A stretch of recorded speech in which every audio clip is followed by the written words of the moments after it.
This is a View from the Bridge, official podcast of the Belfast Giants for kingdomofthegiants.com. Today is Tuesday, the 3rd of February, 2026.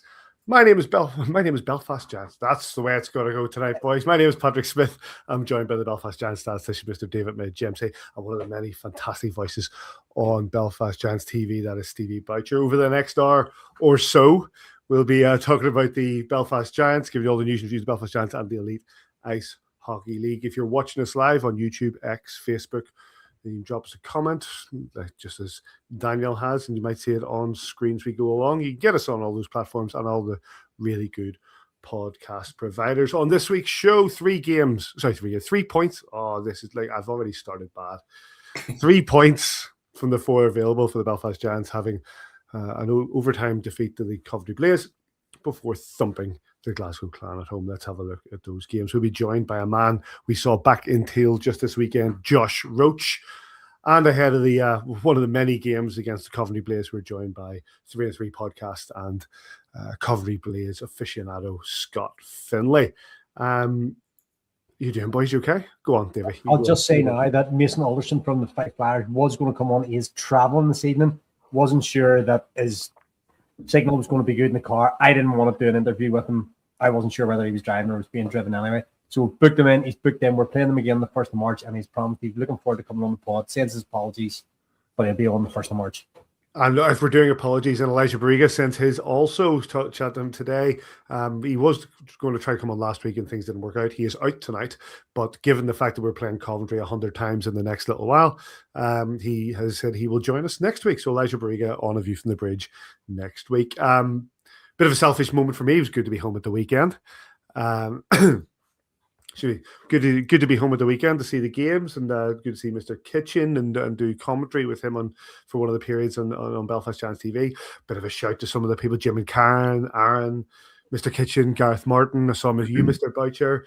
Great to see Anthony Russell, Martin Catriona, Campbell Porter. Overly excited Matt Bonniger. But one point out, one fella came up to me at the bar, recognised my voice, and said, "Are you Patrick Smith of Using the Bridge?" I said, "Yeah." So Dominic Parker.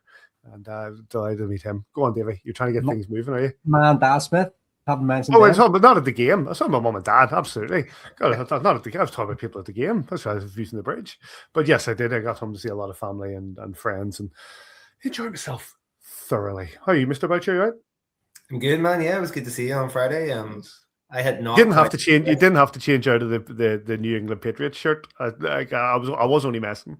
I was unsure. I'll put it on again for later on, sure. But yeah, no, it was good. I hadn't quite realized just how bouncy that bridge can get whenever Patrick starts running up and down when we equalized right at the end. The whole thing was shaking. I think I got it. What are you trying to say? Trying to say I need to lose a bit of weight?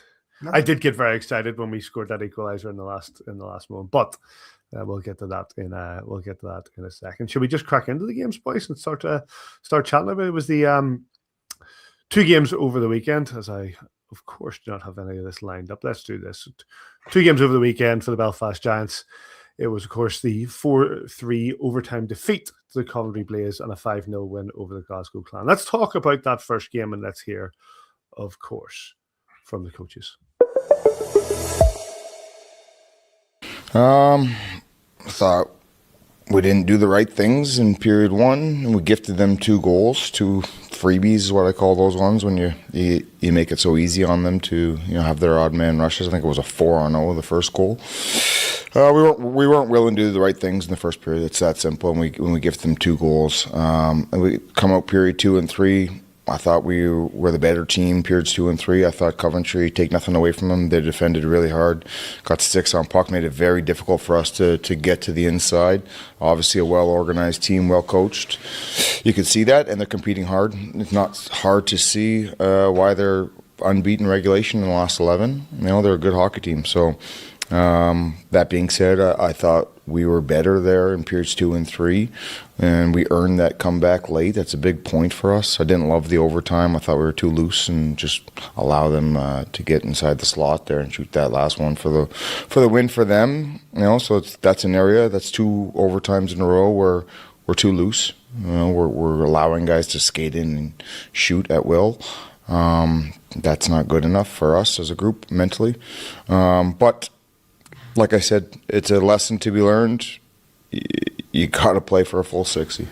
Yeah, I mean, it was certainly an entertaining hockey game, and I felt like our group brought a lot of really good invisible things in terms of like being tight defensively, having really good sticks, a lot of big blocks. Connor Russell had a big block, Stewie had a big block, Boyson, Saucerman, like it can go on and on with like blocks or tip pucks, and I think that's important. And there was obviously some adversity at the end, but I think you need that in a season. You need to be able to learn the emotional management of that, and obviously our group did a good job settling after the 6-on-5 goal to stay calm in overtime so JP could win it.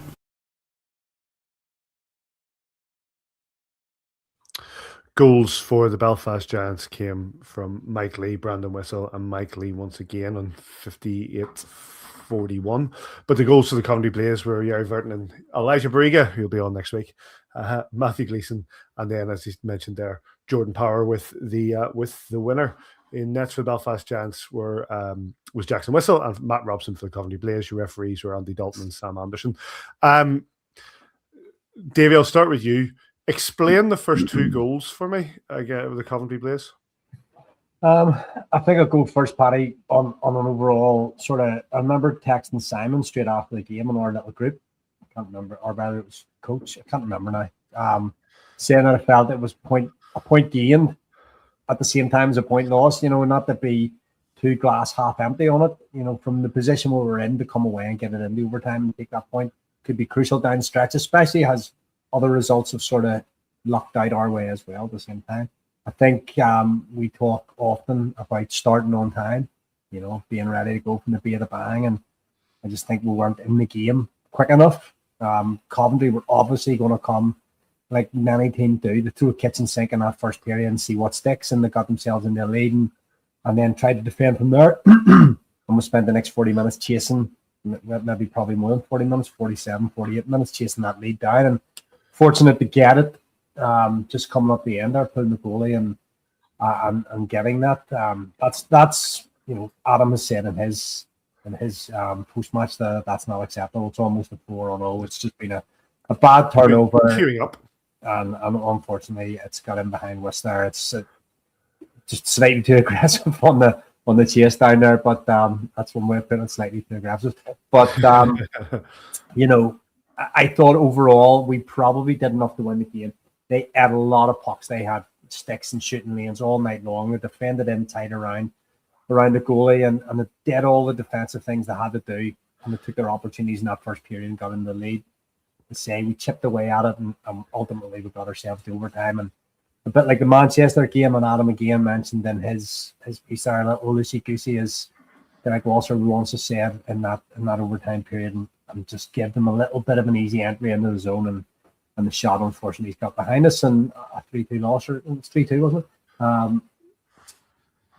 It felt 4-3 loss. 4-3, sorry. We just didn't come out on time. It's probably the story of the game. We did get after there's the second goal for those that are watching on from Elijah Bariga. Stevie, we did coming into the second period. We came out hot in the second period. We were chasing down. We were trying. We looked stronger there, and we got that goal, a short-handed one, and a lovely finish from Mike Lee.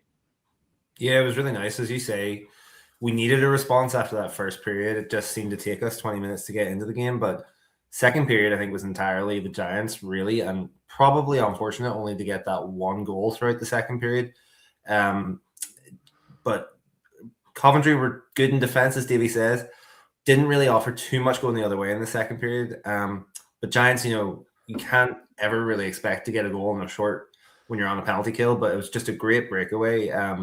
Mike Lee, what a finish. He had, I can't remember who the player with him was, but he had, it was a 2-on-1. He had the player on his right, and he just holds onto the puck and essentially long enough to see the gap open up and whips it into the net. There was another breakaway not long after that where he chose to pass that time, probably thinking, right, the defender knows last time I shot, so he's going to try to go more into the shooting lane this time, and unfortunately that one got sticked away. If he had maybe just shot himself, then it might have been 2 goals for Mike Lee in that period, and we might have had an easier third period, but as it was, went into the third, 2-1 down still chasing the game. We always were chasing the game, Davey, but those last 4 minutes when points are on the line, we get back in.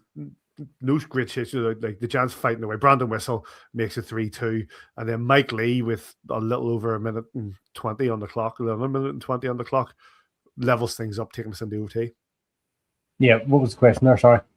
No, I said it shows you the fight that was in the Belfast Giants. Listen, as much as we weren't great for 20 minutes, I thought we were the stronger team for 40, but as I said in the first piece, I think the Comedy Blaze came in with a very, very good battle plan. It was to come at us hard and see what we get and defend it out. And,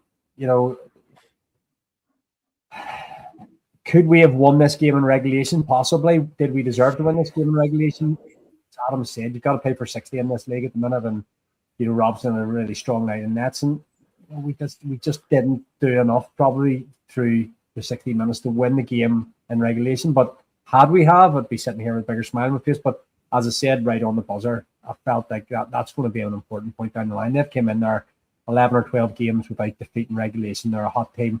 We went into Coventry maybe the 3rd or 4th of January after a really good Christmas run. We couldn't buy a power play, and we're pretty good with the extra mile. We're pretty good special teams, and we couldn't buy a power play that night. And unfortunately, we came away to defeat. So this is a team that we've got twice in the cup now coming up as well. So that should focus a little bit of mindset as well, that you have to start on time against this Comedy Blaze. We won't play in the final Challenge Cup. We've got to go through them, and over 120 minutes and maybe even more. So we know what they offer, and we have to start on time. That's right. There were 3 more games to play over the course of the next 3 weeks, 1 in the league, 2 in the cup. 40 seconds into overtime before they found the winner, Stevie. What do you think went wrong for the Giants?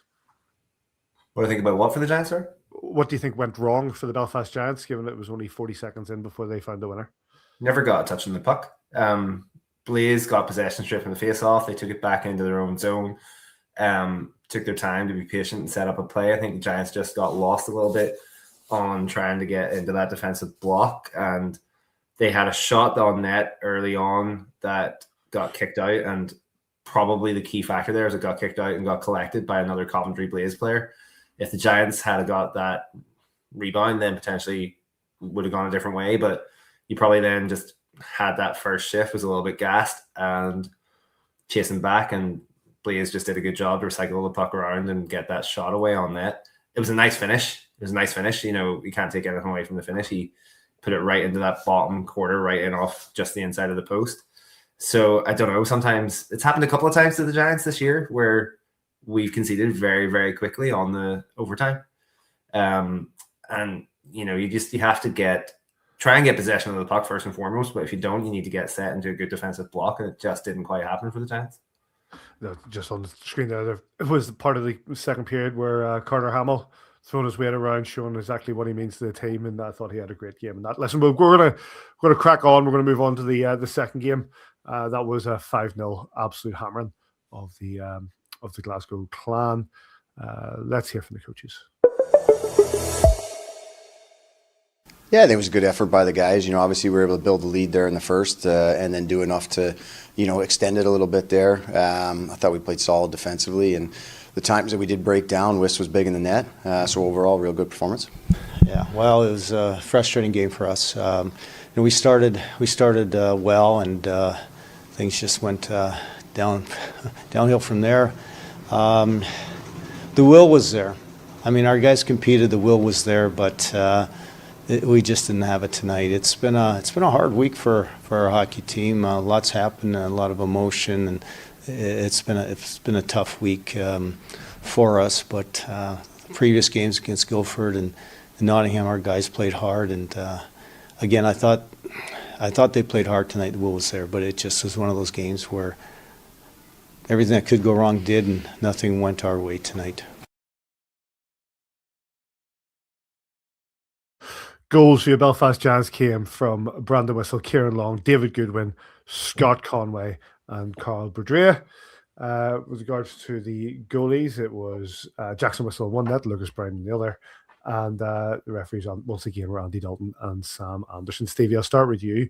There were points in this game when I was watching through, it's like, like the Glasgow Clan haven't lost or haven't had Corey Nielsen part ways with them this week. Obviously, Mike Serrant, who is a well-experienced coach, youth sports, kind of Milton, played a bit of time in Milton Keynes, but it's, he is experienced enough to be able to take over this team and put them out there. Got a good win midweek over the Nottingham Panthers and probably looked like they might have started to turn a little bit of a corner and have a bit of a weight off the shoulders. They've come into Belfast and they've been thumped, and the Giants look strong. Yeah, I mean, that new coach bounce seemed to be there with the Nottingham win, and then it just has completely unraveled since then. This game declared itself very early, I thought. The Giants came out flying, got the first goal on the power play there. Very nice finish from Brandon Whistle, but look how much space he has. Yes. He's right behind the goal line, and he can just walk that in, essentially. So, Lucas Bryan being sold out a little bit there. I don't know, Giants just, 3-0 up by the end of the first period. I was chatting to a friend in the arena in the intermission, and she said, I reckon the Giants will get one or two more, and that'll probably be it, and Glasgow won't offer anything. And she proved she was right. Like, Giants got the 2 in the second. Glasgow, they had some decent play in the first, or in the offensive zone for them, but as Marty said on comms, they didn't have a clinical edge. There was a couple of big chances that they let go, where they really probably should have scored, and it just felt really flat, and it just felt like the Giants probably won this game in about third gear, really.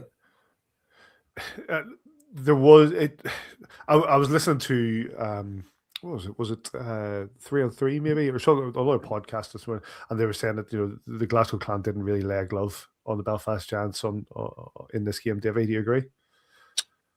I think you're maybe Mike Serrant, seemed a little deflated after it, and he said they completed well. I'm not sure that there wasn't a lot of emotional energy expended by them in the last week with their coach leaving, new guy coming in, 2 big wins, that bounce that Stevie talked about, but they came and they were quite flat.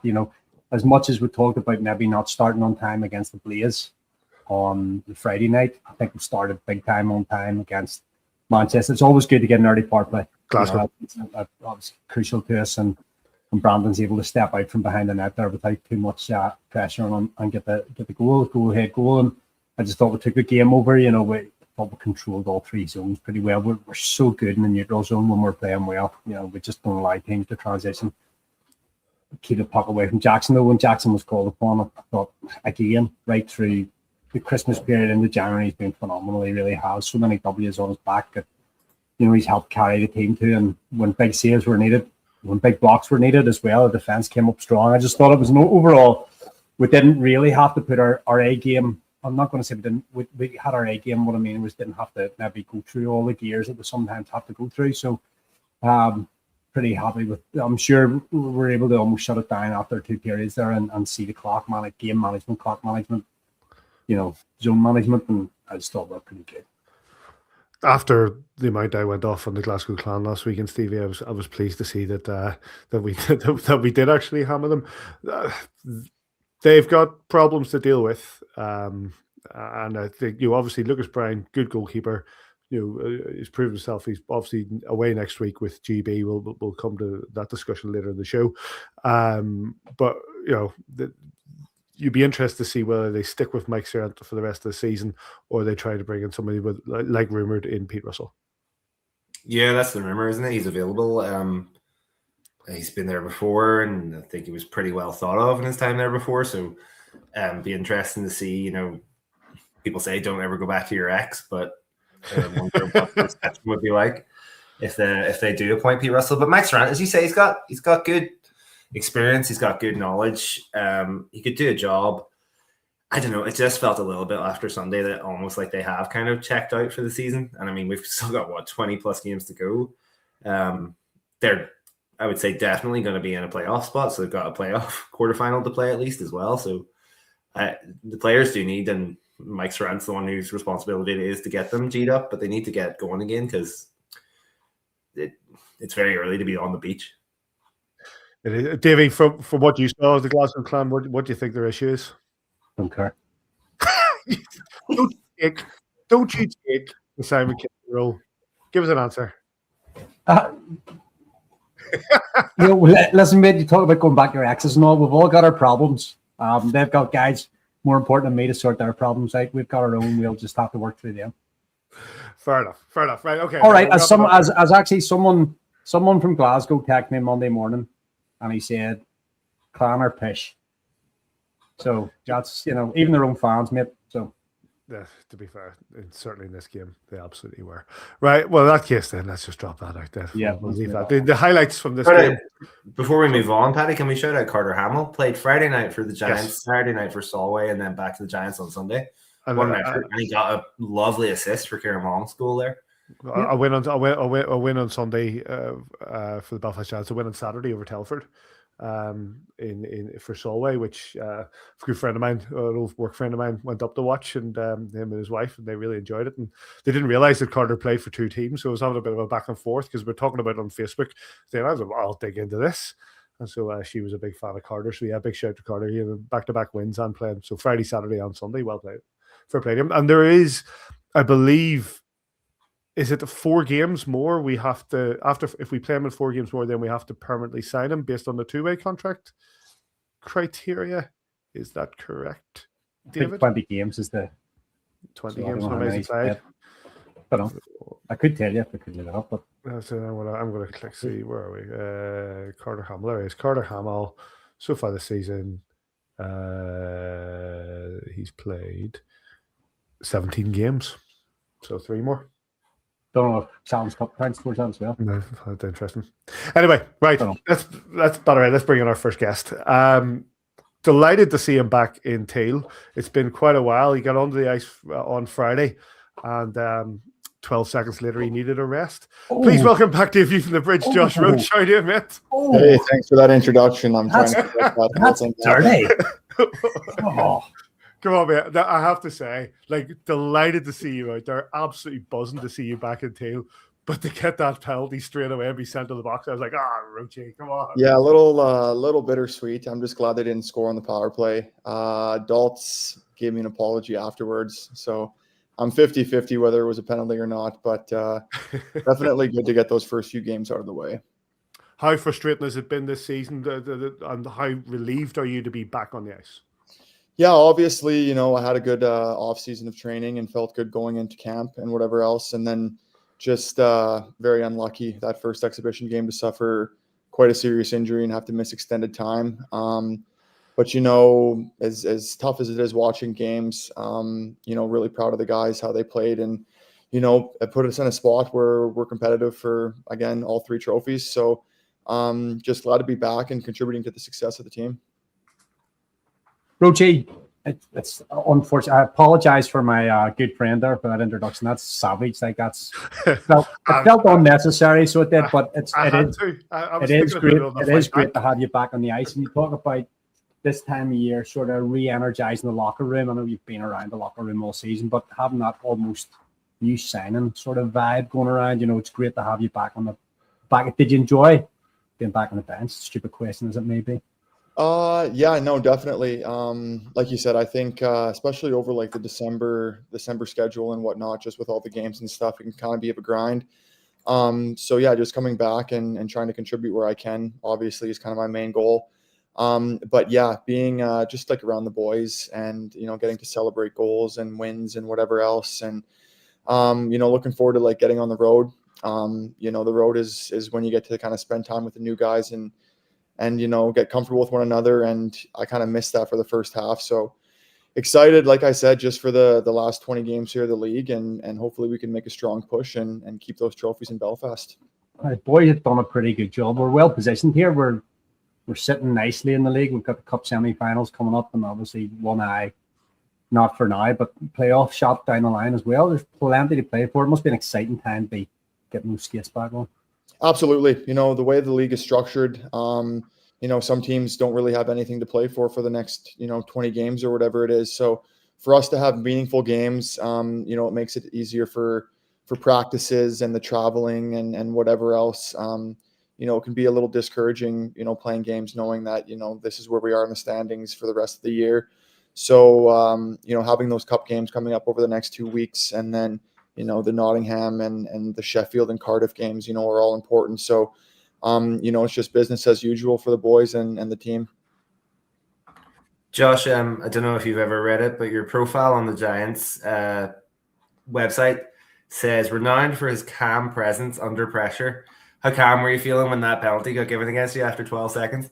Yeah, no, I don't know how I was feeling. More just disbelief, to be honest with you. You do your practicing and whatever else, but nothing can kind of mimic the game speed and whatever else. And I got a good laugh going to the penalty box. I think the boys on the bench got a good laugh. Like I said, just fortunate that our penalty kill came up big and killed that off, because I think it would have been a lot tougher to get my head in the game if they would have been up 1-0 2 minutes in.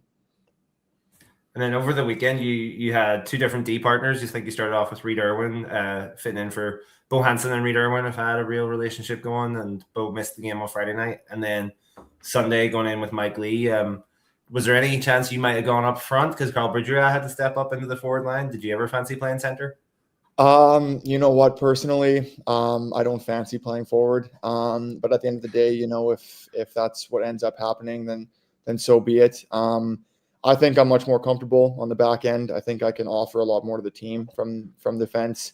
But like I said, I'm not paid for those decisions and whatever else. And Carl, I think, did a great job moving up. I think he was one of our better forwards in that Glasgow game. But yeah, as far as defense partners go, you never know with injuries and stuff like that. So just trying to get as comfortable as possible, playing with whoever you're matched up with for the night is kind of just how it's been. I'm nearly sure when a much younger Josh Roach first landed in the Belfast, might have been listed as a winger, right in that? Yeah, I actually had played my 5 years in university as a forward, and then was recruited to Belfast as a forward. And then I think it was maybe 3 weeks before camp, Kiefer gave me a call and said that the forward pool was a little bit deeper than the defensive pool for prospects, and he asked if I'd be willing to go back and play defense. I said yes, and I think that's probably one of the better choices or decisions that was made for me, or I made for myself. Because I definitely don't think I'd still be playing at this kind of level if I would have been up front. Stevie, the Mark Garside approach. Yeah, that's someone's carrying along. All these guys that have got this string to their bow, it's valuable. But Stevie mentioned about Giants profile saying relaxing, a calm present. I remember it was the year we won the Paddy will, I'm pretty sure he was there. The year we won the treble, yes, and you were out injured. And we were behind in the playoff final against Cardiff, I'm pretty sure it was now. And everybody was a wee bit tense. I remember you coming in, just honestly, I was going to get a picture with Roach. He says, relax. Just came in, lads, relax. It's going to be okay. We're going to win this. And within 5 minutes, we'd gone, scored, and then the rest is history, because just snowballed. We overtook the game there. But to have that, I suppose I want to ask the question, the frame around that, Roach, is to have that veteran, you've been there, you've seen it all, especially in this league as well, to have that common influence on some of these young Turks that are coming in now. You can say to these guys, when the going gets tough, and the likes of even the Coventry game there, where we're 2-0 down and panic button can be hitting, lads, just relax, play your game. Yeah, definitely. I think, I've been pretty fortunate to play on some good teams and have, older guys my first couple of years of pro kind of deliver the same kind of message. Obviously, watching from the stands is a lot more difficult than playing. You don't have any sort of impact on how the game turns out.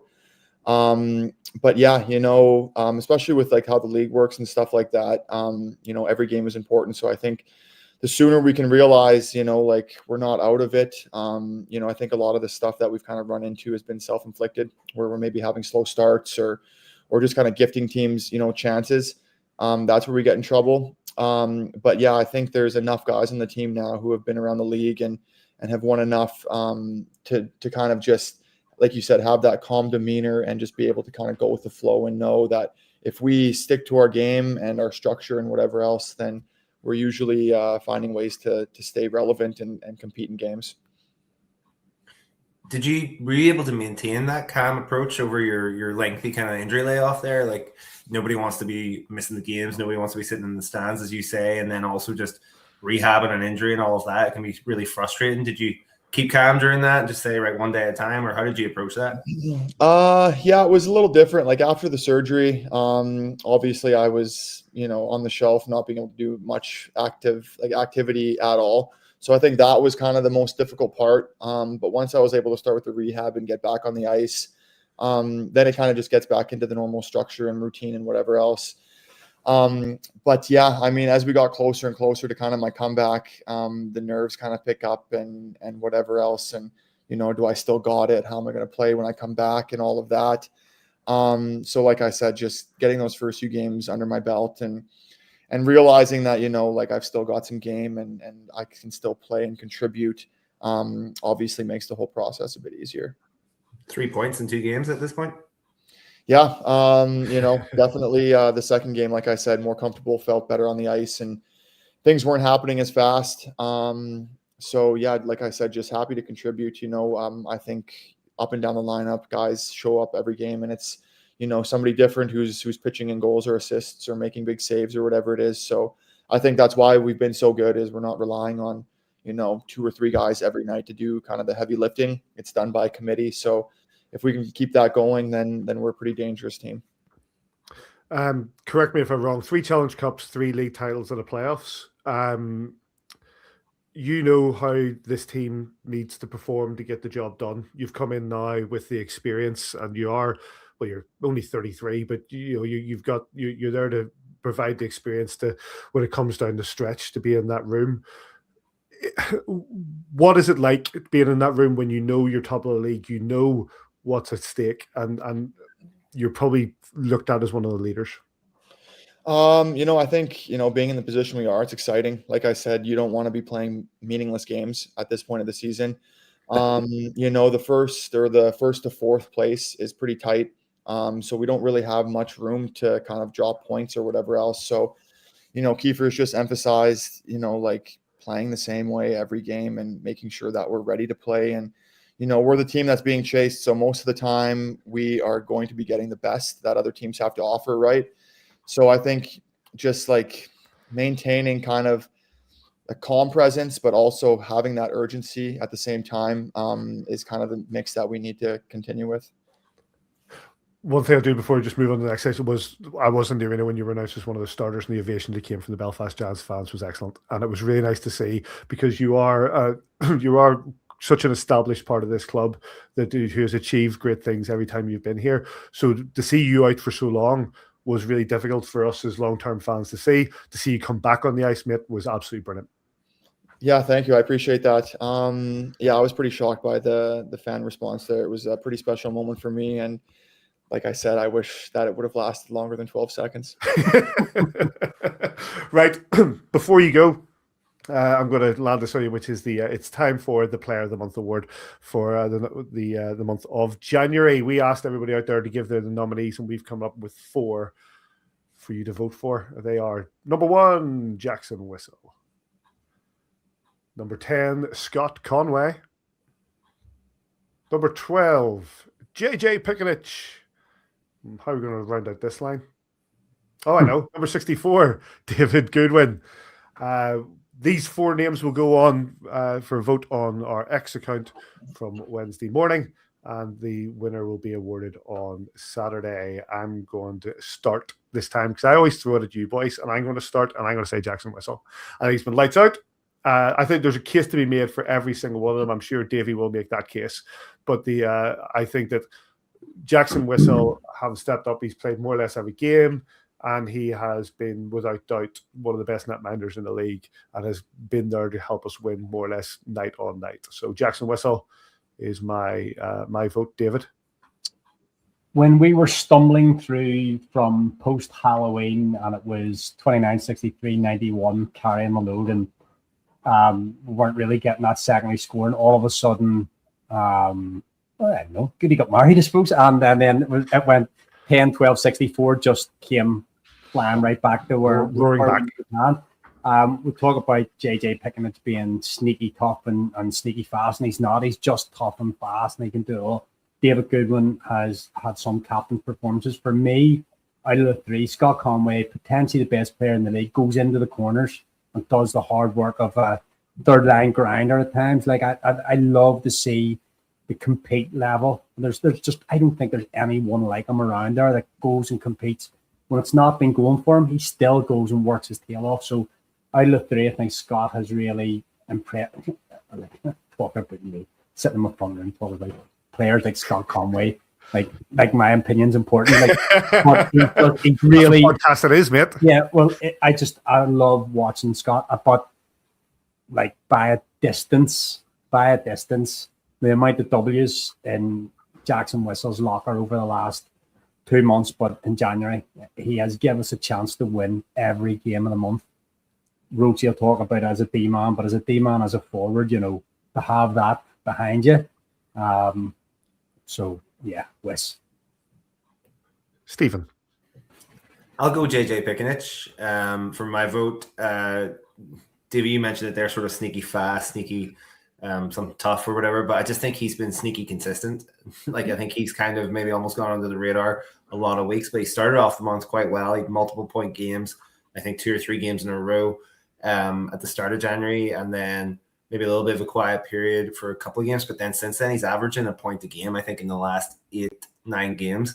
So just somebody who's always there, he's always going to give you something. And actually, you mentioned plus minus earlier, Davey. I should have looked up his plus minus, but I think he's doing positive things for the team. I think he's just been really consistent this year, maybe more so than Conway and Goodwin in that line have maybe been a wee bit streaky at times. I think, as I say, Pikanich just has kind of constantly had something to contribute. So I'll go JJ. And last but not least, number 77, Josh Roach.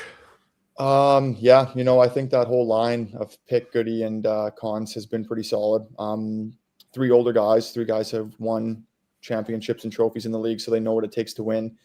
But for me, from a defensive standpoint, I think it has to be Wiss. Watching the games from up above, he's been calm in net. He's been making big saves when we've needed them. I think it was probably like 8 or 9 games in a row. It was 1 goal that he was giving up or none. So if we're getting goaltending like that, then it makes everybody else's job a lot easier. Not going to take anything away from those other 3, but I think my pick is Wiss. The voting will open on Wednesday morning on our Twitter X site, whatever you want to call it. Voting will run until Saturday afternoon, and the winner of January's Player of the Month will be awarded at the game on Saturday after the game against the Fife Flyers. Josh, listen, again, great to see you back out there. Looking forward to how this goes, and good luck this weekend. Very nice. Thanks for having me. Yeah.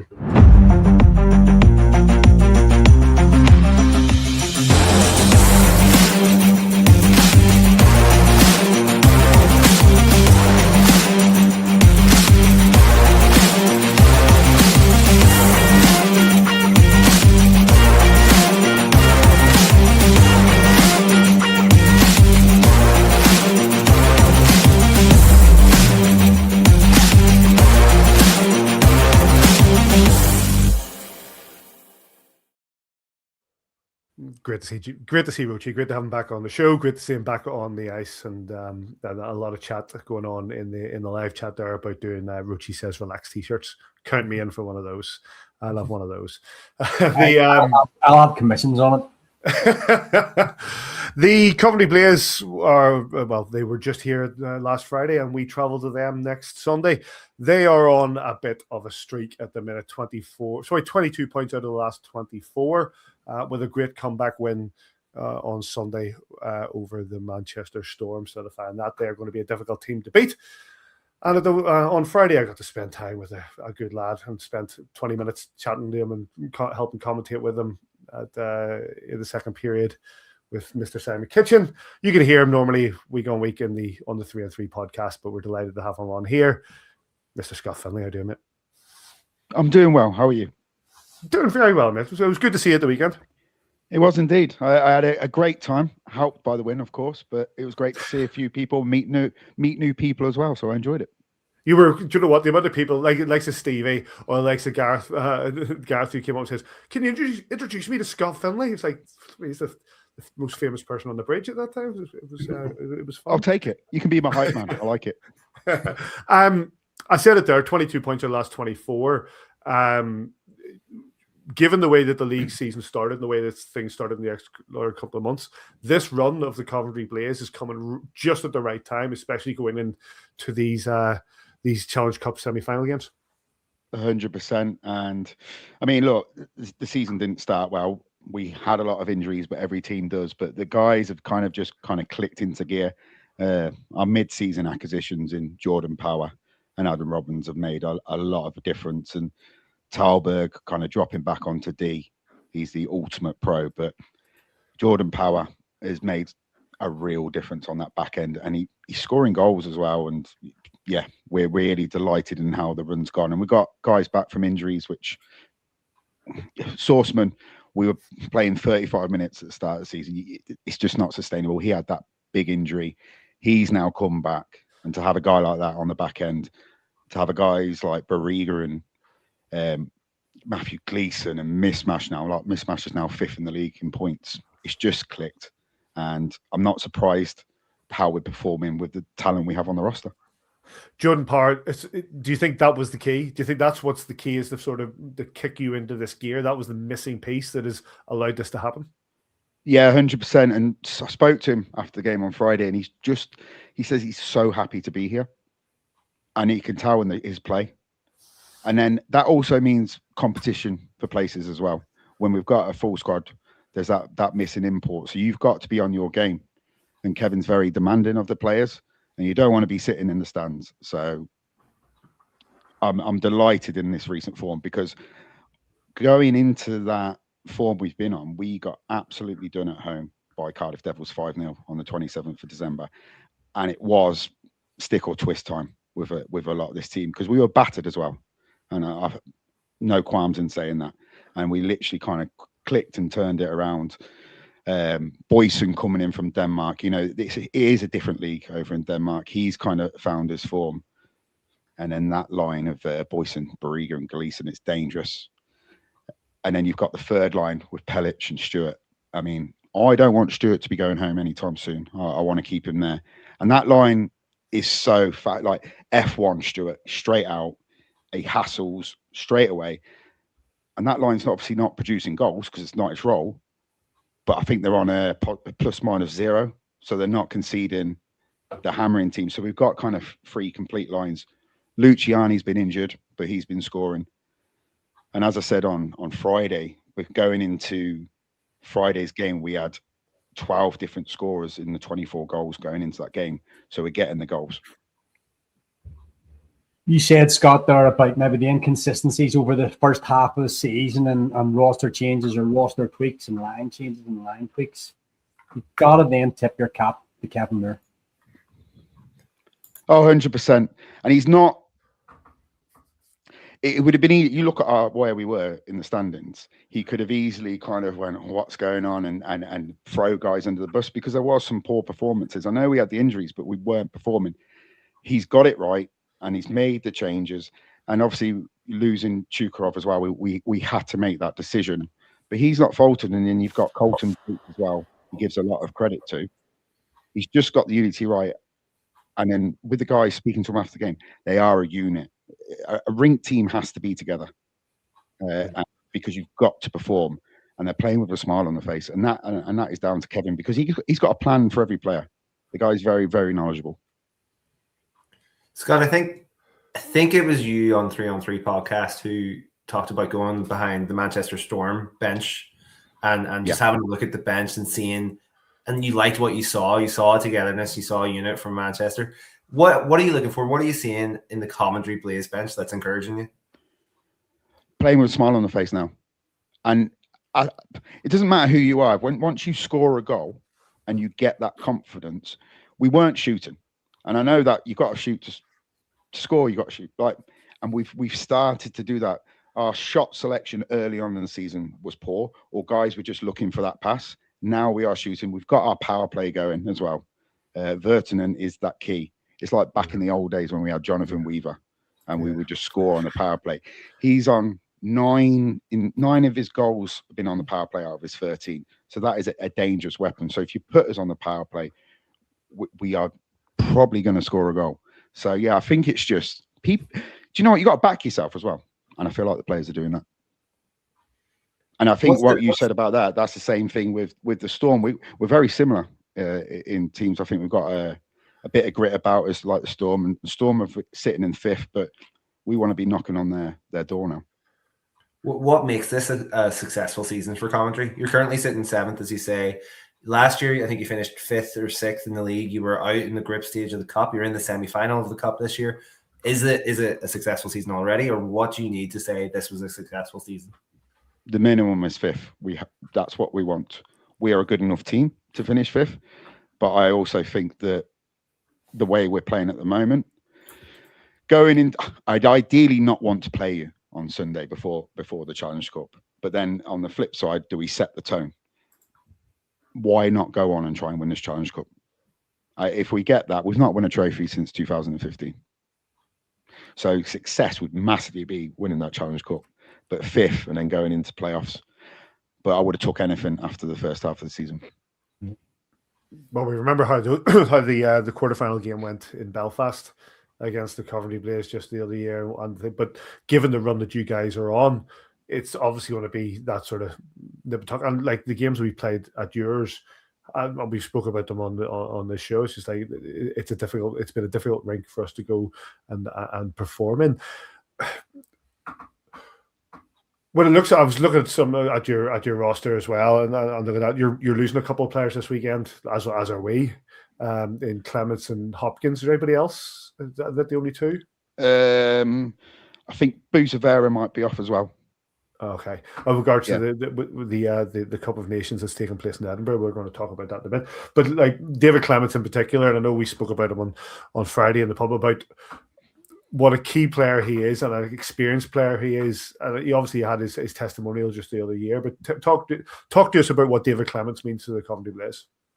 Absolutely everything, because he's the guy that they meet first. He's the guy that starts the group chat. He's the guy that shows everyone around. And it's not just that David Clements is just that experienced Brit. He's that core. He's that identity of the Coventry Blaze.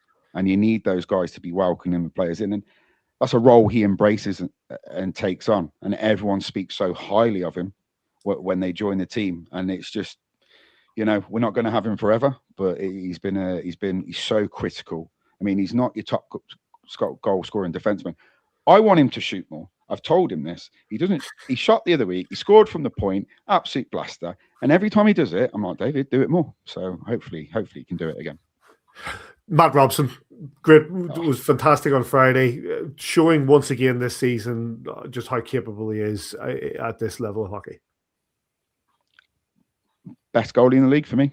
I know I'm going to say that, but he doesn't want to have a night off. We've got Deshaun on backup, but he just wants to play every game, and I reckon he will definitely walk into any other team. But I mean, at times the D, when we were depleted, let him down, and he looked annoyed, and he showed it how annoyed he was, and that's not normally his character. But I think the D are protecting him a little bit more now, and he will win his games as he has done. Scott, you talked earlier about guys that have been around the league a while and all that, but the two guys that you brought in from Belfast last year, obviously with us when we doing the double last year, we'll have to change things up because 3 guys. Yeah, we had talked about Mac already, but just with Mismash and Barriga coming in, guys who already knew the league, guys who could hit the ground running, no transition into. How have they been for you? I think it was a indifferent to start the season, but I think that was with the lines. If you're playing with different line mates, you don't know if the guy's on the wing for you, but that has really kind of clicked. Barriga is assists. He's not kind of like shot first. He's always looking for that play. And Mismash has slowly jumped up the ranks. He's been critical. We scored the overtime winner. He's a point a game now. And that's what we wanted. I mean, they've come in to be the main guys, and now they're showing it. I mean, and you want to bring in the caliber of a team that have just won the league. You want to be bringing in those guys. And the fact that they've come to the Coventry Blaze and they've got a bit of love now in the sense of you are our main guy. You're expected to score. I don't know if you've seen Mishmash's winner against Storm, but his celebration, he's loving it. And look, 5th in the rankings when we're 7th place. Mismash he's doing the business now. And Scott, we chatted on Friday night about another player who has come in with championship pedigree, Colton Saucerman. How important is he? I described him as a player who you love to hate when he's on the opposition team, but I'm sure you just love him when he's on your team. 100%. And it's always that risk, you know, with a guy that's just come from a team where seemingly they kicked him out as he just come for his last payday. You always do worry about that, especially when you're a rink team. But no, he offers so much more than just his skill. He offers a bit of brute force on the back end, and we've got that with Russell. He's not going to accept any rubbish off anyone, and he protects the team, and we've got that bit of grit, especially on the back end now, and he has been fantastic for us, and hopefully he can stay injury free for the rest of the season. You say fifth's the target. You're sitting in seventh. You're basically only on regulation games, but you're level on points with Guildford. What needs to change, or what needs to happen for you to get into that fifth? Consider with Manchester, what they are 4 points ahead of you. We've got to play them home and away. Yeah. I think we may have hurt them a little bit coming back at the weekend when we were 3-1 down with 4 minutes to go. But I think just staying as we are, just keep rolling as we are, and I do think we're going to overturn teams, and we've got the healthiness to do that, and we can show what we really are. Look, it's going to be a bit of a slog because Manchester have got games in hand, but they've got some tough games. Yeah. But I do think it's very realistic that we will finish fifth, and I'm going for it. Coventry could be the kingmakers once again. How many times have you said, especially how many times have we benefited from the fact that Coventry have been the kingmakers? Let's set the Challenge Cup games to the side, because they will take care of themselves, and I think they're going to be two fantastic battles between the Belfast Giants and the Coventry Blaze. But once again, when you look at the way that the season is running out, and like we finish our league season with a couple of games over a couple of weeks against the Coventry Blaze, Coventry once again could be there to decide who takes this league championship. Yeah, I was looking at the running, and for a long time we don't really have a say until the end of the season again. Yep. And you're not going to come to our rink and win the league. That's what we want. It's not happened. What was it? We've done it twice now. And thank you last year, Sheffield. Cardiff and Sheffield. Yeah, Sheffield, thank you for all the money you gave us last year, thinking you were going to win the league in our rink. No, thank you. But we need to keep rolling, because that's our playoff position seeding. We want to be as high as possible. And as I said, 2015 since our last trophy, we are up for it. And I think 2015, is that how it's the playoffs? Yeah, playoffs. 2015. Chuck Webber? Yeah. I mean, it's tough. Yeah. We know we're competing against bigger budget sides, but I think we've got enough in us to be competing this year. And I wouldn't want to be playing us if we're in the playoffs come the end of the season. Go on, Dave, you want to say something? Budgets, don't talk me with budgets. It's interesting. Like you look at, and I know I've heard you talk about this before, about like the legacy and the history of the Coventry Blaze in the Elite League, and the trophies that they won under Tomo, and then finally getting back to Chuck Webber picking that up. And I remember Ross Venus taking that puck from the feet of Mark Thomas and going all the way down the ice. I have actually on Christmas Eve a couple of years ago, I was in our local pub, and there was Mark Thomas standing there, and I might have had a few, and I brought it up with him, and he really didn't appreciate me bringing it up with him. He wouldn't like that one. But it's hard to believe that in those early seasons of the Elite League, when Coventry were, let's be fair, so dominant, and we're thinking about Calder and Carlson, we're thinking about Neil Martin, we're thinking about we're thinking about Jody Lehman and some of the great players, that it has been over 10 years since you've last won a trophy. Yeah, it's madness. I mean, we won four league titles in the first 6 years of the Elite League.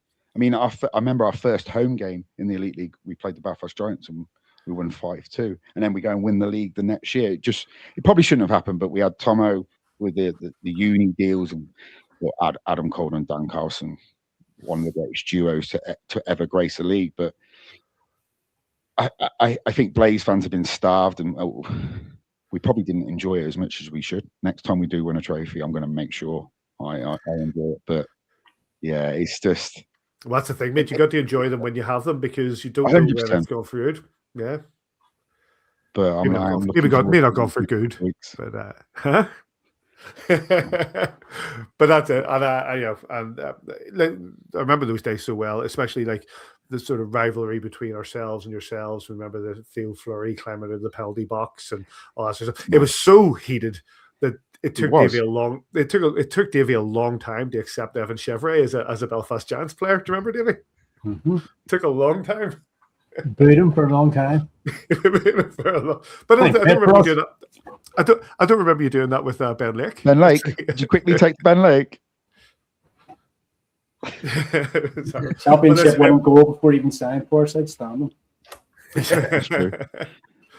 But David Clemens doesn't get the credit he deserves that night. I think David Clemens scored the game-winning goal that night. Did. Ben Lake He did indeed. Put the cherry on the top. But it was, and it went to your awards night as well. And we were at our awards night as well. That was that night. Oh. Yeah, it's happened a few times. So it's good. Anyway, listen, Scott, it was good to see you. It was good to spend 20 minutes doing a bit of comedy for you. You came armed with stats. You seem to be enjoying yourself. I did enjoy myself, and I really appreciated being on. Hope to do it again sometime. And thanks for having me on tonight. No, listen, mate, pleasure to see you. No doubt we'll catch up again soon. Take it easy. See you later, boys. Cheers, Clark.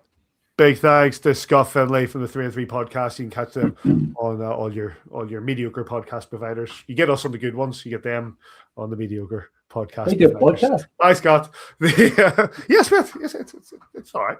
Never heard it. Right. Couple of articles of business before we start to wrap things up here. Before you go, Fest.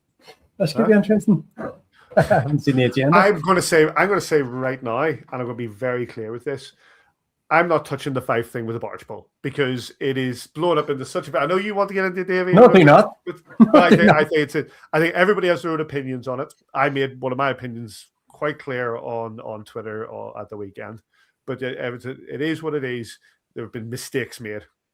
And I'm just going to leave the Fife thing at that. Two main things. One, Sam Jones has departed the Belfast Giants. That was announced at the weekend. And two, Jake Kupski, the now former goalkeeper for the Guildford Flames, has joined the Belfast Giants. Hasn't played much this season. Obviously played a lot more last season for the Guildford Flames. Has come in. We are on the edge of this weekend not having Jackson Whistle as part of the lineup. He will be joining Team GB in Edinburgh for the Cup of Nations that's taking place. Obviously, the Winter Olympics starts on Friday, and as part of maybe that's a lot of the younger players. I'm actually going to bring up the squad list, if you excuse me, for Team GB that weekend. Let's see if let's make that bigger. There we go. It's quite a mixture of a team, Stevie. From you see a lot of the experienced players there. We talked about David Clements, Nathaniel Halbertson there. You got Ben Bounds and our own Jackson Whistle, and then up front you've got the likes of Liam Kirk, Sean Norris, formerly of this parish. But overall, a pretty youthful squad. Yeah, it's interesting, isn't it? Actually, that you see some of that youth. But then you also get the likes of Liam Kirk in there. I guess maybe the Dells on. They're on a break for the Olympics. Yeah, so I mean, it makes sense to have him in there. And I mean, if you're one of those younger players, I think you'd be watching everything he does because he is, I think, the pinnacle that you can learn from at the moment within Team GB. So good to see Roach Mitchell King still on two-way with the Giants, of course, in there as well, getting that experience. And a player who I think has always done well when he's come in for the Giants. But again, I like it. I like the approach to mix it up and get some of these younger guys, especially when it's not World Championship games, when it's not Olympic qualifiers. These are the kind of games you should use to give those younger guys the experience and also the exposure to playing with teammates like Liam Kirk. And that's it. It's like there's an opportunity here for a lot of these guys to sort of make their name and sort of show themselves to Pete Russell with regards to with the World Championships coming at the end of the season in Switzerland, and you see like the Rhodes and his brother Austin obviously at the Clan, Johnny Curran, youthful, fresh-faced Johnny Curran being part of that lineup as well. Good to see. Philly Braddon, Neil's probably watching on that. But Davey, your take on that squad list, and just on the back of that, your disappointment in the fact that we are going to lose players this weekend. It could be country debate, when it means a lot for both teams to do well, but at the minute, I'd rather be seeing the Belfast Giants jerseys, to be quite honest with you. You want them to come out of this tournament pool. You don't want any injuries. That would be the worst outcome possible for any player, let alone the Belfast players. It's good to get some young guys, get them blooded in GB jerseys and give them an opportunity to see what the setup's like. Some of them may squeeze their way into the World Champ squad for the end of the season. Some may not, but just good luck to them and hope they all come back injury free. Sticking with you, Davey, Jake Kupski coming in. Your thoughts? Yeah, listen, with Fazio and Paz Berman doing so well down in Guildford, their opportunities haven't been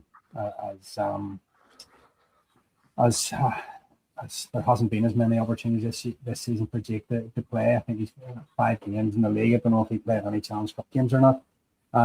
But with Jackson being away, an opportunity the club have taken to bring another goalie in. So, you've Jake and you have Alexei and you have Dicko there to cover this weekend, which will be difficult games for us. But always good to get fresh blood in at any time of the season. So, good luck to him in the Giants sweater and hopefully he'll do good things. Stevie, your thoughts on Jake Kupski and maybe Sam Jones not being part of the lineup anymore? Yeah, so first of all, Kupski, as Davey said there, we're missing out on Jackson for the weekend and down the run-in. Yeah, it's good to have his experience. He's iced in the AHL and stuff, so plenty of experience. I was a little surprised. Do you know, I was surprised. With as you say, Sam Jones is gone. He's also retired. He announced himself that that's his career, finished. So we wish him well, whatever his next chapter is. But with him going, with Marcus Eriksson leaving, and with Carson Twinsky being injured, and by reports are he'll be out for a few weeks, I expected a signing, at least one signing. I just would have thought it would have been a defenseman or more likely a forward. So when we saw Jake Kupski, I was a little surprised. So maybe maybe he can play center. I don't know. I agree with you. I was quite surprised at that as well. But it is, I guess it is what it is. So we'll see how Jake Kupski give it in, and good luck to Jackson Whistle in Edinburgh. Just I hope he enjoys it and he comes back round to go to see the end of this season out. That's because you messed with this, Davey. No, I haven't touched it. Yeah, that was it. No, last week you messed with it. I just hadn't fixed it. One of the other things for this, obviously, you mentioned it earlier on, Davey, fortuitous results, one of which was a friend of the show, Mark Lefebvre, sort of looking like there's green shoots with a fantastic win in Nottingham. Yeah, I texted him about midnight on Saturday night. Just that Mark Lefebvre hits the Panthers, pass it on. And, good luck to them. We talked about them last week. Obviously, when they're not playing us because of our affinity with, our friendship with Mark, we want them to do well because you don't want to see them yet, struggling. But they're a team that have struggled for form, and not a bad time to get the Panthers. Have been going through a bit of a funk of their own. I remember talking to listening to a guy maybe about October time, when the Panthers were hot, and someone in the conversation said, "Don't worry, they'll have their problems like everybody else will at some point in the season, and they're going through a little bit of adversity." Neil Coach Russell's a much better authority on all things Panthers. He big Panthers fan. Big Panthers fan, knows the ins and outs there. Who's injured, who's not injured, when they're, what it's going to cost the team and points and all that stuff. So if you want to find out any more about the Panthers, you talk to Neil Russell. But they also had a good win at the weekend, didn't they? So. Maybe green shoots there as well. And also the Steelers starting to turn things around, Stevie. Yeah. A thumping win over Fife, I suppose they had a shootout loss to the Manchester Storm, but 3-point weekend for them. Yeah, 3-point weekend. Yeah, again, those who say a loss. I think Manchester are very similar to Coventry this year in that they're in that sort of middle of the pack, but they're playing some really nice hockey and they're playing well. And as you said, Coventry could be kingmakers. Manchester Storm, also will be taking points off of those teams above them. So yeah, Saturday night was a great night from a Giants point of view, where you saw Sheffield drop a point, and yeah, that Dundee performance. Where did that come from against Nottingham? But unfortunately, then both teams bounced right back on the Sunday, with the Panthers taking points off the Devils, which does help us as well, though. And then Sheffield, yeah, they bounced right back with that 8-0 win over Fife. Belfast Giants still lead the way. They still sit atop of the standings of the Elite League. 34 games played, 54 points in the bag. Cardiff 35 and 50. Nottingham 34 and 49. Sheffield 35 and 47. And then it's Manchester, Guildford, Coventry, who we spoke of. Glasgow in 8th. And there's then a bit of a gap between the Glasgow Clan and the Dundee Stars, who are 32 games and 19 points. And then Fife, 36 games and 18 points. Belfast Giants this weekend. We are at home to the Fife Flyers on Saturday at 7 p.m. before travelling, as we said, to the Coventry Blaze on Sunday, a trip to the Sky Dome, and that is at 5:30. If you can't make it to the game at home, which there was a great crowd on both games. It was great to see a sellout, I think, on Sunday. And if you can't make it, so get your tickets for the game against Fife. And if you can't get that, you'll join the boys on Belfast Giants TV. And likewise, if you're not making the trip to Coventry, Blaze TV with Ed and Stu. Any other business, gentlemen? Nothing from you, Davy, which means I know there's something from you, Stevie. So if you just let you work away, and I will set this up for you. Yeah, just a shout out. If you're at a loose end on Sunday night, it is the Super Bowl. And, Belfast Trojans, Belfast, one of two American football teams within Belfast, playing in the top division in Ireland, and they are the reigning Shamrock Bowl champions. They're having a party at the Botanic Inn. There'll be raffles, there'll be drink deals, there'll be food deals. Pizza Co. will be there, and they'll have some deals on their pizza. There's spot prizes and games, and if you're at Lissan and you want to come down, I'll be there doing some kind of hosting stuff. There's an offer there of 10% off if you use the code GIANTS10. So just belfasttrojans.com /tickets. Use that code, you'll get 10% off. If you come down, you're a Giants fan, come and say hi to me. I'll be delighted to meet you. But I may be in a little bit foul form if the Patriots are losing. Go Pats. You'll be the man stressed. Huh? Sorry, Davey? What time does it start at? So the kickoff is 11:30. So the pregame, there'll be some pregame banter and stuff, probably starting from about 10:30, 11. I think the doors will be open from about 10. Doors will be open way earlier than that, but yeah, obviously it's a bar. But yeah, a bit of a shout for the Trojans. There's an opportunity for them to be competing in Europe. Is that right? They are. They've been invited to it's the top level European competition for amateur American football teams. There is the European League of Football, which is professional, and it's like Paris, Barcelona, but like Munich, big teams like that. But the Trojans this year have been invited into this. It's called the Central European Football League, and it's a good competition. It's the highest level, as I say. They're playing the Bristol Aztecs, who are the reigning UK champions. No. That game will be in Bristol around the end of April. So, Davey, I might be over. I might give you a shout. But yeah, I'm fairly sure I know where they play, because you drive up the M32 there. There's an American football pitch. Yeah, there you go. So that's good at the university. So yeah, no, Trojans are doing really well, and a big reason that they have been invited to that tournament isn't just the fact that they won the league last year or anything like that. It's more because they've got a great game day package. They've got a great club around them. They've got great social media, all that stuff. So there's a lot goes into it. They do great work. And as I say, come down to the Super Bowl party. I'll be there. I'll be delighted to see you, and it'll be a bit of crack. And hopefully the Patriots will win. Let's hope not. It's going to be the Seattle Seahawks. You're a big Seattle guy, are you?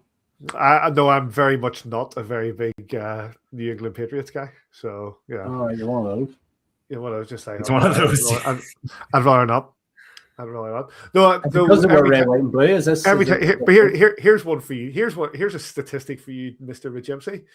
Every time in the last 15 years, every time there's been a change of pope, the Seattle Seahawks have been in the Super Bowl. That's a statistic for you. Thanks. That's what it is. Here's hoping. But yeah, I'm looking forward to that game, to be honest with you. Get yourself down to the bot, get yourself a ticket, get yourself down to the bot, and Giants 10 for 10% off on that. Is that us, boys? Are we done? Anyway, Just one final thing. I hope the Seahawks go to the Super Bowl next year too.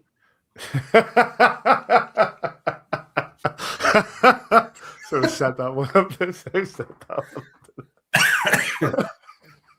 And the next year. Killed both of us there, David. Absolutely superb. Right. On that note, big thanks. That's me cancelled. See you next time. Big thanks to Scott Findlay, and of course to Roach, Josh Roach. Get those Roachy Says Relax t-shirts on the go. I definitely want one of those for playoffs or whatnot. That'd be $14.99. Call me. Okay, but yes, thanks to Scott, thanks to Josh, thanks to you boys for coming on as always. Belfast Giants at home to Fife Saturday 7 p.m. away to the Coventry Blaze 5:30 on Sunday. You can get, if you're not going to the game, you can get them at Giants TV and Blaze TV, respectfully. You can get us at AVFTB on X, where as of Wednesday morning, you'll be able to vote for the Player of the Month for January. So get on to that. You can get us on Facebook, Instagram, and all the really, really good podcast providers. Big thanks to everybody who's sending in messages to the stream and everybody who joins in. And once again, thanks to everybody who came up and said really kind things over the weekend when I was home. Mr. Bajimsey, Mr. Butcher, good to see you. Oh yes, what does Putin drink out of his tea out of, David? A Kupski. Yeah, Kupski. Makes sense. It makes sense. And on that note, wherever you are this weekend, we hope you enjoy your hockey. We'll catch you here next time on A View from the Bridge.